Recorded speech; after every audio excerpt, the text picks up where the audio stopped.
The Poverty of Breadtube by Inverse. We all live in strange and dangerous times.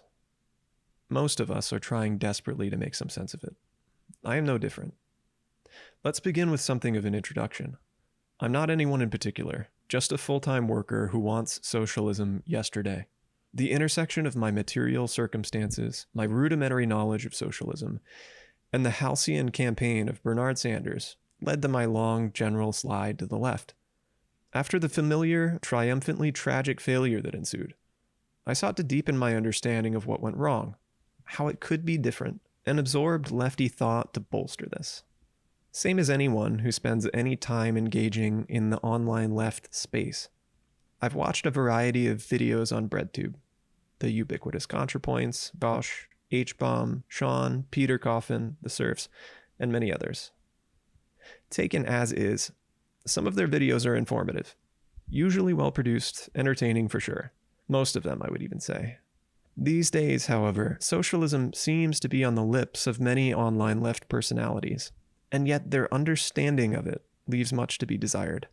Couple this with the growing followings some of these content creators have seen, people eager to make sense of the chaos of their lives, and it becomes more and more imperative that we know what we're talking about. When it comes to the issue of socialism, what it is and how we get there is plenty to critique about the general level of consciousness of your average socialist breadtuber. I intend, with any luck, to make a critical assessment of the prominent notions about socialism within that side of Breadtube, in the hopes of working toward a better understanding of socialism at a time when it is so desperately needed. So what follows then is the result of my aforementioned long general slide.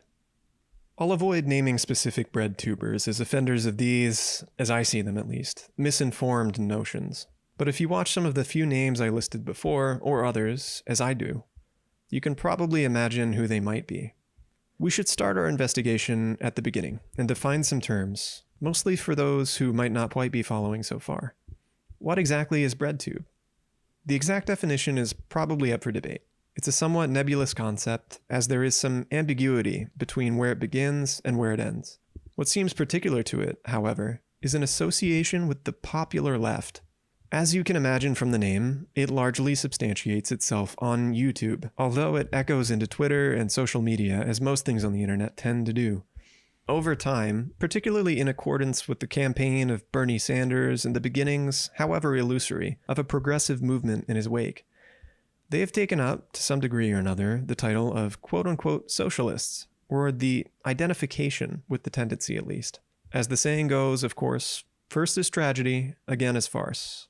Breadtube, and indeed the entire online left, could only find the movement as it existed, largely crippled in social fact by the disintegration of union participation and the general worsening of conditions for workers. Despite growing wealth, aka accumulation, led by ghosts and the pale shadows of socialist intellectuals, conjoined, as if by necessity, to the political revolution that could hardly pass for FDR, let alone Lenin. Thus, it is not entirely surprising that Breadtube has largely assimilated the thoughts of such luminaries as Noam Chomsky and Richard Wolff, though not exclusively. The long beaten corpse of market socialism and the proclaimed quote-unquote Marxian economic theory, extolling the virtues of worker co-ops and workplace democracy as the alternative to capitalist production. It's no wonder they cling to the closest chance they have, at least so far as they're aware, of getting out of this hell. Bernie Sanders and Jeremy Corbyn, the Squad, this or that social movement, and failing that, well, Biden is doing better than nothing at all, which is apparently the only alternative. I disagree. Since the intent of this article is not necessarily to critique Chomsky or Wolff or any of the others particularly, I will instead comment on the cross-pollinated ideas which Breadtube shares with them, and tends to view favorably. I will begin with worker cooperatives as the quote-unquote socialist solution to capitalism, and by extension, the syndicalist ideal. The simple fact that worker co-ops coexist with and in capitalist society are completely legal and unmolested, except perhaps on the market, should tell you everything you need to know about them. The reality that they are potentially more efficient and productive than traditional firms is not an argument in their favor, at least from the socialist perspective. Something that has been under vicious attack, and has been for the last 40 years, is the hard-won rights to forming a union and collective bargaining, coupled with wages that far lag productivity, a general gutting of the social safety net, and so the progressive plunge of the working class into ever more pitiless competition for the most meager of crumbs. It's almost as if the workers organizing and associating together in their own interest is far more dangerous to the capitalists than the workers establishing a firm to compete against them on the open market, an arena where the rules of engagement are always in the favor of those capitalists.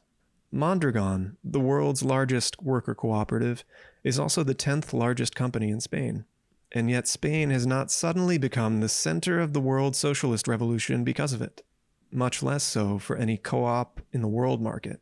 You cannot meaningfully change capitalist social and material relations with a form of worker organization that is perfectly at home within capitalist social and material relations. Quote, "The hell of capitalism is the firm, not that the firm has a boss," as Bordiga writes. Cooperatives and so-called workplace democracy assume the workplace, assume wage labor, assume capital. In short, they assume all the trappings of capitalist society. And yet, this is what's presented to us as an ideal for socialist society. I want to make it clear that I'm not suggesting worker co-ops are without purpose for the working class, or that unions represent something fundamentally more socialist than co-ops. Both of these forms can potentially point the way forward, insofar as they are both manifestations of the ever-expanding union of the workers. Both the trade unions and worker co-ops are insufficient by themselves for realizing the socialist organization of society, however, and they remain a way for workers to associate, to find common interest, to become a class for themselves. This cannot be overstated, and it leads nicely to a further critique, particularly how Breadtube imagines socialist practice, what it means to be a socialist, and what actions can be taken to actualize a socialist mode of production. It's important, again, to keep in mind the historical moment that produced Breadtube.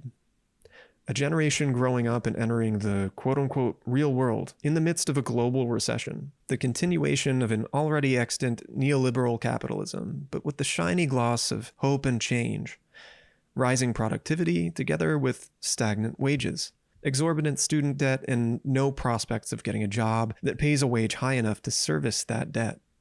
Least of all, the existential nightmare that is climate change, and the realization that we're slowly, and less slowly with time, melting ourselves. With these realities and more weighing heavy on them, people are waking up to the fact that something is deeply wrong. This has sparked a renewed interest, especially in younger people, in socialism. What this has given rise to is a host of organizations, publications, media, and movements, chief among them the DSA, the campaigns of Bernie Sanders, Jacobin, Current Affairs, Fight for 15, BLM, and yes, even Breadtube. There is so much to critique in these various manifestations, but that would be beyond the scope of this essay. Suffice it to say, they are connected, and as a result, Breadtube has become something of a cheerleader for many of these intersecting movements, organizations, politicians, and the ideas associated with all of them. I would maintain, however, that the vast mass of these forms amount to the left wing of capital, insofar as they can see something is wrong with the system, the awful and corruption and destruction it creates. But their proposed solutions to these pressing issues amount to tweaks to the system.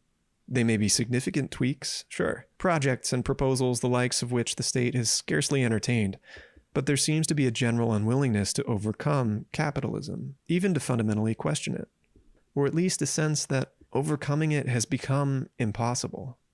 Maybe this is all we can really muster. We'll go out with a whimper instead of a bang. But I think there is a different way, and it's the way that has always been there, and has always been, in effect, sometimes more visible than others. That is the dictatorship of the proletariat, and it comes about as a direct result of class struggle. This is not to suggest that I think, that's that, we've figured out socialism, just do a dictatorship of the proletariat, guys. It couldn't ever be that simple. No, it's not as if you could walk up to the workers in an Amazon fulfillment center, a more cruelly ironic name has never existed to be sure, and tell them all they have to do is smash the state, and substitute their own commune in its place. You'd be laughed out of the building and probably arrested. But the instantiation of the working class's own dictatorship, by the workers themselves, should be the ultimate aim of the socialists, at least as far as their practice is concerned. This requires the direct engagement of the workers by would-be socialists, not to tell them what to do, not to come down from the mountaintop and show them to utopia. It does, however, require engaging in struggles with them, in concert with them. Marx and Engels had this to say in the Communist Manifesto, quote, "In what relation do the communists stand to the proletarians as a whole? The communists do not form a separate party opposed to the other working class parties. They have no interests separate and apart from those of the proletariat as a whole. They do not set up any sectarian principles of their own by which to shape and mold the proletarian movement. The communists are distinguished from the other working class parties by this only. 1. In the national struggles of the proletarians of different countries, they point out and bring to the front the common interests of the entire proletariat, independently of all nationality. 2. In the various stages of development which the struggle of the working class against the bourgeoisie has to pass through, they always and everywhere represent the interests of the movement as a whole. The communists, therefore, are, on the one hand, practically the most advanced and resolute of the working class parties of every country, that section which pushes forward all others. On the other hand, theoretically, they have over the great mass of the proletariat the advantage of clearly understanding the line of march, the conditions, and the ultimate general results of the proletarian movement. Obviously, we are not in a great position of power right now. We cannot expect immediate results. But our actions must begin somewhere if they are ever to do anything, and we must understand the line of march, where our intervention in the struggle is most fitting to the movement. This will come about organically, so there can be no grand blueprint beyond the simple facts. There is a struggle between classes. In this historically specific time, it is between capital and labor, bourgeoisie and proletariat. This struggle leads to a classless society. The necessary step in that direction is the dictatorship of the proletariat. Quote, "The dictatorship of the proletariat continues to haunt those who so passionately desire and so desperately need there to be some other way. They want a bread and roses revolution, and like the descendants and perpetuators of the so-called model victory of the Lawrence textile strike, only care about the movement, not the end goal, even if that means the liquidation of the victory. Maybe the next Syriza, the next Bolivarism, the next Rojava, the next Sanders, maybe the next Corbyn, the next Occupy, the next Popular Front, the next permutation of social democracy, the next liberation movement, the next social movement will open up a new road for the working class. Anything but the revolution, anything but the proletarian dictatorship." End quote. Socialist practice is not arguing with conservatives or liberals or fascists or suckdems or tankies or anarchitties. Socialist practice is not pimping progressive politics, stumping for Bernie or Corbyn or whichever bourgeois politician or party has the best opinions and platform, or pushing to vote for the lesser evil when all else fails. Nor is it simply putting ideas in people's heads, hoping one day as if by magic they'll suddenly realize they're being exploited and do something about it. Socialist practice can really only ever be about the working class, joining in their struggle against capital for higher wages, lower work hours, better conditions of labor, free access to healthcare and education, and equal ability among all members of the class to sell their labor power, and the explicit and full-throated defense of the most vulnerable members of the class everywhere. But beyond simply asking for more, pushing the limits of the demands capital is capable of stomaching, it is showing in reality that the only freedom for workers lies in their emancipation, which can only be brought about by, quote, "abolishing the conditions of their own life."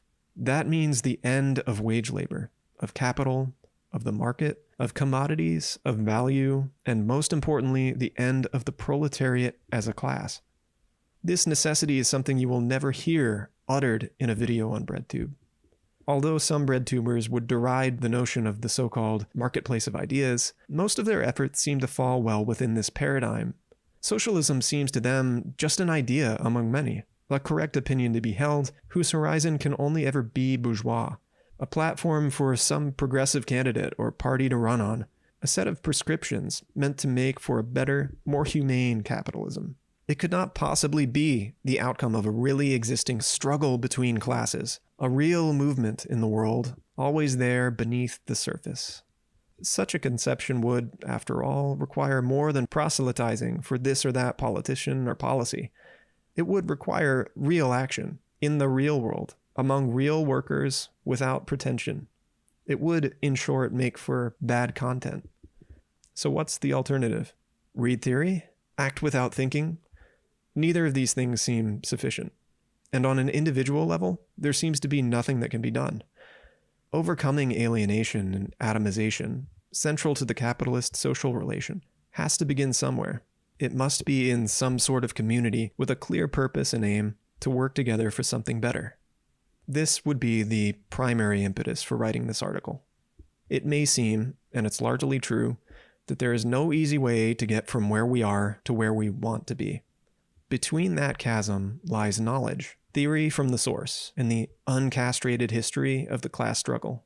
But you don't have to go it alone. I'm a member of a Discord server, which you may have already read about, the School of Marxist Fundamentals. Together we study and discuss the theory and philosophy of Marx, the history of the Russian Revolution, and the most important period in history for socialism, with plenty of supplementary material and repeat. My own understanding of socialism has advanced more in 8 months than in the last 4 years combined, and I have, infamously, as you might learn, missed a significant portion of the curriculum. Not, of course, to suggest that I know it all. On the contrary, I don't even know a fraction of it. I only mean to say that this has been the single most useful source of information and education in my path so far. This is because we've created a real community, where people can come together as comrades and openly talk about socialism, theory, history, or really anything. Jiu-jitsu, beans, hamsters, black metal, guerrilla tactics, trans rights, how we're feeling that day, or even the dictatorship of the proletariat. That said, a theory that cannot inform or produce an active practice in the world is mere mental masturbation, a simple ideal, and a practice that is not grounded in theory, that accurately represents the material reality of the world, is empty and meaningless action for the sake of action. What we're seeking to do is precisely to discover, or perhaps more accurately to rediscover, a practical way of realizing socialism that is based on the actually existing conditions of the working class as we encounter it today. Unlike the idiot Caleb Maupin, I don't think Breadtube should just go away. I have laid out an honest critique, but there is still some use to be had in a variety of platforms that seriously inform people of the theory, history, and practice of socialism and class struggle. Breadtube as it exists is not yet that, but it could be. If you currently watch these videos and personalities, or even if you are one of the parasocial relationships making videos that could be considered part of Breadtube, and you are serious in your convictions, join us in learning how we might change society from one concerned with only producing profit and misery into one that unconditionally meets and expands human needs. The proletariat has a world to win, and nothing to lose but their chains.